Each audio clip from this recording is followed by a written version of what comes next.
اسلام آباد high court کے ججز کی جانب سے عدالتی معاملات میں مبینہ مداخلت کے معاملے پر آج سپریم کورٹ میں اسقط نوٹس کیس کی تیسری سماعت ہوئی۔ چیف جسٹس قاضی فائز عیسیٰ کی سربراہی میں 6 رکنی بینچ نے کیس کی سماعت شروع کی تو اٹارنی جنرل منصور عثمان آوان نے حکومت کی جانب سے جواب جمع کرانے کے لیے مزید وقت مانگتے ہوئے موقف اختیار کیا کہ مجھے اس کیس میں وزیر اعظم سے بھی بات کرنی تھی۔ سماعت کے دوران پاکستان بار کونسل کے وکیل ریاضت علی نے معاملے کی جوڈیشل تحقیقات کا مطالبہ کرتے ہوئے تجویز دی کہ ایک یا ایک سے زائد ججوں پر مشتمل جوڈیشل کمیشن بنا کر قصورواروں کو سزا دی جائے، جس پر جسٹس اطہر من اللہ نے جواب دیا کہ لگتا ہے پاکستان بار کونسل نے اپنی سفارشات ہائی کورٹس کے جواب کی روشنی میں مرتب نہیں کی۔ انہوں نے مزید کہا کہ ہائی کورٹ نے تو لکھا ہے کہ مداخلت آج بھی ہو رہی ہے، تمام ہائی کورٹس کے 6 ججوں کو کے خط سے زیادہ سنگین جوابات جمع کرائے ہیں۔ جسٹس اطہر من اللہ نے ریمارکس دیے کہ یہ مداخلت فیض آباد دھرنا کیس سے رکی، نہ ہی کسی اور چیز سے۔ آپ بتائیں ایسا کیا ڈر پیدا کیا جائے کہ یہ سلسلہ رکے؟ چیف جسٹس قاضی فائز عیسیٰ نے 2 ٹوک ریمارکس دیے کہ مداخلت کے خلاف کوئی جج اگر کچھ نہیں کر سکتا تو گھر بیٹھ جائے۔ دوران سماعت جسٹس جمال بندوخیل نے خدشے کا اظہار کیا کہ سب ججز کو اپروچ کیا جاتا ہوگا۔ انہوں نے انکشاف کیا کہ مجھے بھی رابطہ کرنے کی کوشش کی گئی لیکن میں کسی کے دباؤ میں نہیں آیا۔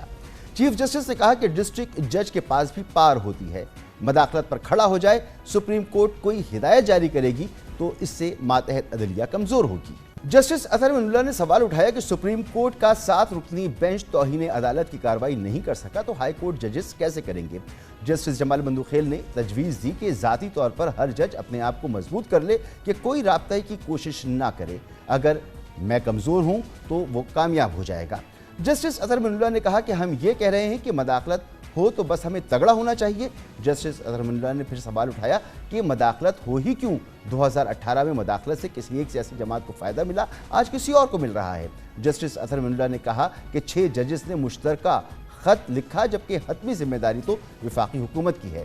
انہوں نے کہا کہ کسی مہذب معاشرے میں ملزمان کو اب تک سزائیں دی جا چکی ہوتی ہیں۔ جسٹس جمال بندوخیل نے ریمارکس دیے کہ وزیر اعظم کو اسی لیے بلایا تھا کہ وہ پوچھتے کہ کس نے مداخلت کی، کیا انہوں نے کچھ کیا؟ جسٹس منصور علی شاہ نے ریمارکس دیے کہ کوئی ایسا سسٹم بنانا چاہیے کہ اگر کچھ ہو جائے تو جیسے آپ سب وکلاء اکٹھے ہو جاتے ہیں اسی طرح ججز اکٹھے ہو جائیں۔ جب ججز اکٹھے کھڑے ہو جائیں گے تو کوئی کچھ نہیں کر سکتا۔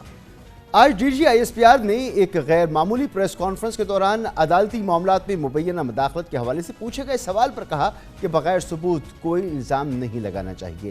افواج پاکستان کو سیاسی معاملات میں الجھانے سے کسی کو فائدہ نہیں ہوگا۔ 25 مارچ کو اسلام آباد ہائی کورٹ کے 6 ججز نے عدالتی معاملات میں مبینہ مداخلت اور دباؤ میں لانے سے متعلق سپریم جوڈیشل کونسل کو خط لکھا تھا۔ چیف جسٹس قاضی فائز عیسیٰ نے خط کا اسقط نوٹس لیتے ہوئے 7 رکنی لارجر بینچ تشکیل دیا تھا، جس نے سماعت کے بعد اپنے تحریری حکم نامے میں معاملے پر رد عمل کے لیے تجاویز طلب کی تھیں۔ بہت اہم یہ معاملات ہیں، بہت اہم سماعت ہیں، اس پر ہم بات کریں گے۔ عابد زبیری صاحب ہمارے ساتھ موجود ہیں، سابق صدر سپریم کورٹ بار۔ سر بہت شکریہ آپ کا وقت دینے کے لیے۔ سر فرمائیے گا، آج سپریم کورٹ میں ججز خط کے معاملے کی تیسری سماعت تھی۔ حکومت کے علاوہ عدالت نے جس سے بھی تجاویز مانگی سب نے جمع کرا دی، لیکن آج سماعت غیر معینہ مدت کے لیے ملتوی کر دی گئی۔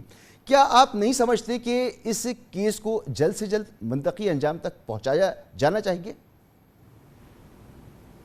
ہاں، بسم اللہ الرحمن الرحیم، بہت شکریہ آپ کا۔ دیکھیے بالکل اس کا بالکل منطقی انجام تک پہنچانا چاہیے، اسی کی کوشش ہو رہی ہے، لیکن ایک شاید جج ممبر آف دا بینچ شاید اویلیبل نہیں ہوں گے، اس لیے شاید ابھی انہوں نے یہ نہیں کہا غیر معینہ، انہوں نے کہا تاریخ ہم بتا دیں گے آپ کو۔ یہ اٹھتے وقت چیف صاحب نے کہا تھا، تو ہم آرڈر کا انتظار کر رہے ہیں کہ اس آرڈر میں وہ کیا تاریخ دیتے ہیں۔ تو بالکل اس کا ہوگا۔ میں آپ کو یہ بتاؤں کہ ہم 6 لوگ ہیں پاکستان بار کونسل کے ممبران جو اپوزیشن گروپ ہے، ہم لوگوں نے بھی اپنی اپلیکیشن دی ہے اور ہم نے بھی تجاویز دی ہیں۔ اب ہماری باری ابھی تک نہیں ہے کیونکہ ابھی آرگنائزیشنز اور ایسوسیشنز کو سنا جا رہا ہے، لیکن چیف صاحب نے آرڈر کیا ہے کہ جو بعد میں ہم لوگوں کو بھی سنا جائے گا اور ہماری تجاویز بھی زیر بحث آئیں گی وہاں سپریم کورٹ میں انشاءاللہ۔ تو دیکھیے یہ بالکل بہت جی میں پوچھنا یہ چاہ رہا ہوں، جی میں جو آپ سے عرض کر رہا ہوں کہ اب یہ 6 ججوں کا معاملہ نہیں رہا ہے۔ جی جی میں کہہ رہا ہوں، نہیں سن لیں ابھی جو مین اس وجہ سے انہوں نے آج اٹارنی جنرل صاحب نے یہ کہا کیونکہ ریٹن آرڈر جو تھا وہ آج تک کسی کو ملا نہیں تھا، وہ کورٹ میں ہی شاید سائن ہوا اور پھر اٹارنی جنرل صاحب کو دیا گیا ہے، تو اب اس کے بعد ہو سکتا ہے وفاق اور انٹیلیجنس ایجنسی جس میں انہوں نے کہا ہے ان سے جواب وہ اٹارنی جنرل صاحب جمع کرائیں، تو ہم انتظار کریں گے کہ وہ کیا جواب جمع کراتے ہیں۔ دیکھیے الزام جو ہے اور یہ جو بات ججوں نے کہی ہے وہ انہی پہ ہے، ایگزیکٹو اور انٹیلیجنس ایجنسیز پہ انہوں نے کہا ہے کہ وہ مداخلت کر رہی ہیں، اور یہ بات اب یہ نہیں رہی کہ پچھلی پرانی بات ہو گئی، کیونکہ پرانی بات یہ پہلے کے معاملے تھے ان 6 ججوں کے جو اس زمانے کے چیف جسٹس کو بتائے گئے، اور جسٹس قاضی فائز عیسیٰ جو سینئر جج تھے ان کو بھی باور کیا گیا تھا کہ ان 6 ججوں کے ساتھ یہ ہو رہا ہے، لیکن اس پہ کوئی کارروائی نہیں ہوئی، اور اب تو بالکل کھل کے بات آ گئی کہ سب سارے ہائی کورٹ سے جواب طلب کیا گیا تو سب نے کہا ہے کہ یہ آپ بالکل ابھی تک یہ مداخلت ہو رہی ہے۔ دیکھیے آپ نے بات سنائی کہ انہوں نے کہ جو پریشر نہیں لے سکتا وہ چلا جائے، نیچرلی پریشر اسی پہ آتا ہے جو پریشر لیتا ہے، فون اسی کو آتا ہے جو فون اٹھاتا ہے، لیکن یہ پرانی کانسیپٹس ہو گئے۔ اب جو ان 6 ججوں نے کہا ہے اور باقی ججوں نے کہا ہے کہ جی اب تو معاملہ تشدد پہ آ گیا ہے کہ اگر وہ اس طرح سے ان کی بات نہ مانے، یہ ہائی کورٹ کے جج کہہ رہے ہیں اس خط میں جس کا آپ ذکر کر رہے تھے 25 مارچ کا، تو ہمارے رشتہ داروں ہمارے بچوں پہ تشدد کیا جاتا ہے، ہمارے کمروں میں بیڈ رومز میں کیمرے نصب کر دیے جاتے ہیں جو دیکھنے کے لیے، تو یہ چیزیں اب تشدد پہ آ گئی ہیں۔ دیکھیں ہر انسان اتنا تگڑا نہیں ہوتا، کوئی جج بھی انسان ہوتے ہیں، اگر جب بھی ہماری ساری کاوش یہ ہے کہ یہ انسٹیٹیوشن یہ نہیں ہے کہ سپریم کورٹ مداخلت کر رہا ہے ہائی کورٹ میں یا ڈسٹرکٹ جوڈیشری میں، بات یہ ہے کہ ایک انسٹیٹیوشنل رسپانس آنا چاہیے، اور جن لوگوں نے یہ کیا ہے اور اس کی ہمارے جو دیکھیں ہمارا اور پاکستان بار کی جو اکثریت ہے اس میں فرق یہی ہے کہ ہم دونوں چاہتے ہیں انڈیپینڈنٹ آف جوڈیشری ہو، لیکن انہوں نے کہا جوڈیشل پہلے انہوں نے کہا تھا کیونکہ انہوں نے چیف صاحب سے ایگری کیا تھا کہ معاملہ executive commission of inquiry act کے تحت ہو جائے، لیکن بعد میں جواب آئے گا جوڈیشل کمیشن، ہم کہتے ہیں اس کی جو بھی تحقیق ہو وہ سپریم کورٹ میں ہو۔ سپریم کورٹ بار اور دوسرے اداروں کی جانب سے سپریم کورٹ میں جمع کرائی گئی تجاویز میں کہا گیا ہے کہ ایک جج کے پاس کسی قسم کی مداخلت پر توہین عدالت کا اختیار موجود ہے، اس بات میں کتنا وزن ہے؟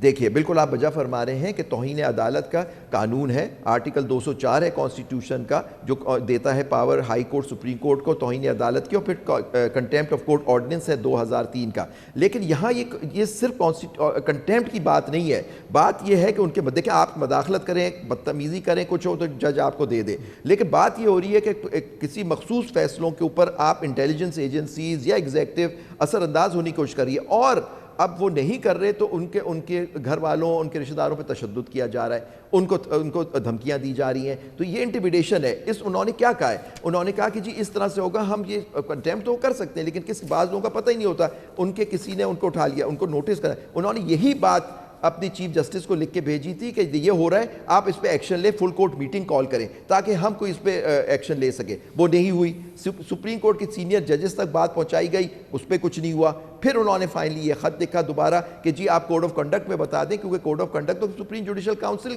بناتی ہے، اس میں اگر اس طرح سے کوئی انٹیمیڈیشن ہو تو ہم کیا رسپانس دیں جوڈیشل۔ دیکھیے یہ بات صرف کنٹیمپٹ کی نہیں رہ گئی، کنٹیمپٹ جو ہوتی ہے آپ انٹرفیئر کر رہے ہیں ٹھیک ہے وہ کر سکتے ہیں، لیکن پوائنٹ از دیٹ کہ یہ اگر جو باقی سب ہائی کورٹس نے کر دیا تو کنٹیمپٹ سے آگے بات نکل گئی ہے، یہ نکل گئی ہے کہ جی انسٹیٹیوشنل انٹرفیئرنس ہے ایک انسٹیٹیوشن میں، اس سے اپنے من پسند فیصلے کرانے کی کوشش ہو رہی ہے، ان کو چیف جسٹس صاحب کے پیش نظر ہے نا، لیکن ہم نے آپ کو بھی سنایا، ساری قوم نے سنا، وہ یہ بھی فرما رہے ہیں کہ ججز کے پاس اختیار موجود ہے کہ وہ ایکشن لے سکتے ہیں اور انہیں ایکشن لینا چاہیے۔ اگر یہ بات تھا، دیکھیے پہلے تو چیف جسٹس صاحب تو اپنی جو فل کورٹ میٹنگ تھی اور پاکستان بار اور سپریم کورٹ بار نے ان سے اتفاق کیا تھا، پرائم منسٹر کو آئے تھے ملنے، پرائم منسٹر بلائے گئے تھے، اور پھر اس کے بعد انہوں نے ایک کمیشن بنایا تھا، لیکن وہ جج صاحب جو کمیشن میں اپوائنٹ ہمارے سابق چیف جسٹس، انہوں نے لکھ کے بھیج دیا کہ جی اس کا انسٹیٹیوشنل رسپانس ہونا چاہیے، کمیشن کے ٹی او آرز وغیرہ نہیں ہے، کیونکہ یہی بات ہے کہ ایگزیکٹو پہ الزام ہے، ایگزیکٹو ہی اس کی تحقیق کرے۔ تو دیکھیے یہ معاملہ صرف کنٹیمپٹ تک نہیں رہ گیا، یہ چیف صاحب کا محترم ہے، ہمارا جو ان کا آبزرویشن ہے بالکل وہ ہم اس کے تابع ہیں، لیکن پوائنٹ از دیٹ آرڈر کے بعد یہ ہو رہی ہے کہ ہم سب کوشش کر رہے ہیں کہ انڈیپینڈنٹ جوڈیشری ہو، صرف کنٹیمپٹ کے لاء میں انڈیپینڈنٹ جوڈیشری نہیں ہوتی، یہ انٹرفیئرنس ہوتی ہے، تو یہی اظہر خان کے کیس میں آپ دیکھیے ہوا تھا، وہ کتنا پرانا کیس تھا، 16 سال اس کو لگ گئے پورا ہونے میں، 2013 کا فیصلہ ہے، انہوں نے پوائنٹ آؤٹ کیا کہ اس طرح سے انٹرفیئرنس ہوئی، لیکن کہاں پرابلم آئی جو دھرنا کیس میں آپ نے ابھی ریسنٹلی دیکھا کہ آپ نے ان کے جو لوگ اس میں ملوث تھے، جن پہ کھل کے الزام لگایا، جس میں چیف صاحب نے خود اپنے اوپر الزام لگایا ایک شخص پہ اور ان کی زوجہ نے رپورٹ درج کرائی، کوئی ایکشن نہیں ہوا. تو دیکھیں نا اب یہ مسئلے کا حل کیسے نکلے کہ اس طرح کی بات جو اختیارات تو وہ ایکسرسائز نہیں ہو سکتے. کنٹیمپٹ کا لا آپ فرمانے کے اختیارات نوٹس ایکسرسائز نہیں ہو سکتے زبیری صاحب. تو پاکستان بار کونسل نے سپریم کورٹ ججز پر مشتمل کمیشن بنانے کا مطالبہ کیا ہے. خود سپریم کورٹ کی کارروائی بھی یہ معاملہ جو ہے کمیشن کی طرف جاتا ہی دکھائی دے رہا ہے. ہم تھوڑا اس سے تھوڑا دیکھیں جوڈیشل کمیشن کا ہمارا جو ہم نے جو 6 لوگوں نے جمع کرایا ہے، ہم بھی پاکستان بار کے ممبران ہیں، ہمارا یہی ہے کہ یہ اس پہ جوڈیشل کمیشن نہیں، سپریم کورٹ خود کمرہ عدالت نمبر 1 میں ایویڈنس ریکارڈ کرے اور اس پہ فیصلہ کرے. یہ ہماری ڈیمانڈ ہے. یہ فرق ہے کیونکہ دیکھیے اصغر خان کیس میں بھی آپ دیکھیے کورٹ نمبر 1 میں ایویڈنس ریکارڈ ہوئی تھی. تو آپ دیکھیں نا اس طرح کی پہلے ایگزامپلز موجود ہیں کہ جہاں شہادت لی گئی ہے سپریم کورٹ میں. تو دیکھیے ابھی تو ہے سو موٹو لیا ہے. سو موٹو انکوزیٹوریل پاور ہوتی ہے، کوئی ایڈویسوریل میرا آپ کا جھگڑا نہیں ہے، کیس نہیں ہے. اس کے اندر انہوں نے معلوم کرنا ہے کہ اگر یہ ہو رہی ہے تو اس کا کیسے ادراک کیا جائے، اس کو کیسے روکا جائے. تو میں سمجھتا ہوں کہ اس میں انسٹیٹیوشنل رسپانس کی بہت ضرورت ہے. یہ صرف کنٹیمپٹ لا کے اب بات نہیں رہ گئی کہ ایک جج پہ اس طرح. تو چیف صاحب بھی جب ہو رہا تھا وہ بھی کنٹیمپٹ کا نوٹس دے سکتے تھے. اب آپ شوکت صدیقی صاحب کو آپ دیکھیے، بات آپ نے سنائی کہ جی سپریم جوڈیشل کاؤنسل تو مس کانڈکٹ کے بارے میں بات کرتی ہے اور وہاں تو وہ ججوں کے، لیکن آپ دیکھیے خود ابھی جسٹس شوکت صدیقی کا فیصلہ ریورس کیا جب سپریم جوڈیشل کاؤنسل میں ان کو فارغ کر دیا گیا تھا، اس کو ریورس کر دیا، ان کو بحال کر دیا گیا، ان کی پینشن ان کو مل گئی کیونکہ ریٹائر ہو چکے ہیں وہ. لیکن آپ دیکھیے وہ کس نے انٹرفیئر کیا تھا سپریم، اور خود کہا ہے سپریم جوڈیشل کاؤنسل میں کس نے، یا آپ جسٹس فائز عیسیٰ کے خلاف ریفرنس کس نے بنایا؟ حکومت نے بنایا تھا، لیکن جو چیزیں وہ لے کے آئے تھے کس نے دی اس کمیشن یا کمیشن کے اندر جو ریفرنس فائل کیا تھا اس کی ایویڈنس کون لے کے آیا تھا؟ ذرا وضاحت کیجئے گا کہ آپ کیا چاہتے ہیں. آپ لوگ یہ چاہتے ہیں کہ یہی 6 رکنی بینچ جو ہے یہی کارروائی کرے یا جوڈیشل کمیشن بنے؟ بالکل، ہم یہ پہلے بات ہے، ہماری ایک ڈیمانڈ تھی کہ فل کورٹ ہو، وہ نہیں ہو سکا. ہماری ڈیمانڈ یہی ہے کہ جی اس میں فل کورٹ، یہ جو 6 ممبر بینچ اگر فل کورٹ بنتا ہے تو سر اپیل کہاں جائے گی؟ جوڈیشل کمیشن بنانا ہے اور ججوں کا ہی بنانا ہے تو خود کریں. اگر فل کورٹ بنتا ہے تو اپیل کہاں ہوگی؟ آپ نوٹسز دیں، نوٹس نہیں سنیں، نوٹس دیں، آپ کے سامنے سارے پروپوزلز آ جائیں. اگر یہ بات آ جاتی ہے کہ جی اس طرح سے انسٹیٹیوشنل انٹرفیئرنس ہوئی ہے یا اس طرح سے مداخلت ہوئی ہے، تو پھر ان لوگوں کو جن پہ الزام لگایا ہے ان ججوں نے یا ہائی کورٹ کے لوگوں نے جو بھیجا ہے تو ان کو نوٹسز دیں. ان انسٹیٹیوشن کے سربراہ کو تو نوٹس دیا سکتا ہے. اب انتظار کریں کہ جی اب وہ لوگ کیا جواب دیتے ہیں. جو ججوں نے الزام لگایا ہے وہ صحیح ہے یا غلط ہے. انویسٹیگیشن کا ادارہ بن سکتا ہے، کیسے وہ اتھارٹی بن سکتی ہے کہ وہ انویسٹیگیٹ کرے؟ بالکل یہ ہوا ہے سر، یہ آپ بالکل، بیکاز یہ سو موٹو ہے، یہ پروسیڈنگز آرٹیکل 184(3) کے اندر ہے. یہ نارمل کیس نہیں ہے جو آج 185 جس میں اپیل آتی ہے یا اس طرح سے ہوتا ہے، یا ایڈوائزری جورسڈکشن میں سپریم کورٹ ایکٹ کرتی ہے، وہ الگ پروویژنز ہوتے ہیں. یہاں ایک سو موٹو ہے. اب یہاں تو پہلے بھی 184(3) میں اور آپ بھی پٹیشن داخل کر سکتے ہیں اور شاید وہ معیار پہ آئے تو اس کو ایکسیپٹ. یہاں تو چیف صاحب نے خود سپریم کورٹ، اب تو پریکٹس پروسیجر ہوتا ہے، سپریم کورٹ نے خود سو موٹو لیا ہے اس کا کہ جس طرح کی مداخلت ہو رہی ہے تو اس کا کیسے سدباب کیا جائے. اس نتیجے پہنچتے ہیں کہ پرائما فیشی یہ ہوئی ہے. تو میں سمجھتا ہوں کہ انویسٹیگیشن آپ ایویڈنس تو دے سکتے ہیں. یہ اصغر خان کے کیس میں ہو چکا ہے پہلے، سپریم کورٹ نے کئی کیسوں میں شہادت دی اور ہم نے وہ کیسز جمع بھی کرائے سپریم کورٹ میں جہاں سپریم کورٹ نے خود شہادت لے کے فیصلہ کیا. جی بہت بہت شکریہ جناب عابد زبیری صاحب، سابق صدر سپریم کورٹ بار ہمارے ساتھ موجود تھے. اسی کے ساتھ پروگرام کا وقت ختم ہوتا ہے. اجازت دیجیے، اللہ حافظ.